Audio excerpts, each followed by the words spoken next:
Story name: Bullied in School, Applauded by the World.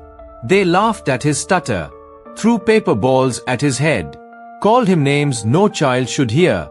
But years later, those same voices stood up to applaud. This is the story of Aryan, the boy they tried to break, who rose to inspire the world. Welcome to Every Story Inspires, where true stories light up the soul. Open book story begins.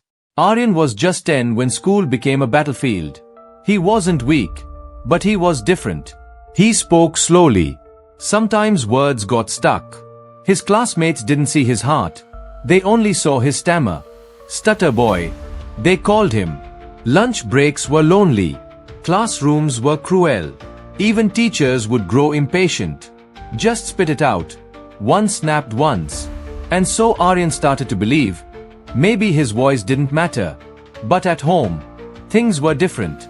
His mother would sit beside him every night and say, "Beta, your voice is powerful, not because it's loud, but because it's true."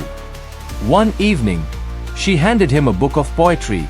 He read it out loud, stumbling, pausing, but feeling every line. And something shifted. He wasn't broken. He was becoming. At 13, Aryan signed up for the school's annual speech contest. Everyone laughed. A stammering speaker? This will be fun. But Aryan had prepared, not just words, but his spirit. When the mic turned on, silence filled the hall. He started slowly. He paused. But then, he delivered a speech so full of truth and passion, not even a stammer could dim it. When he finished, the auditorium stood up, not in pity, but in respect. That moment changed everything. He started public speaking regularly. His videos went viral. TEDx called. Then national news. The boy who was bullied for speaking was now teaching the world how to listen.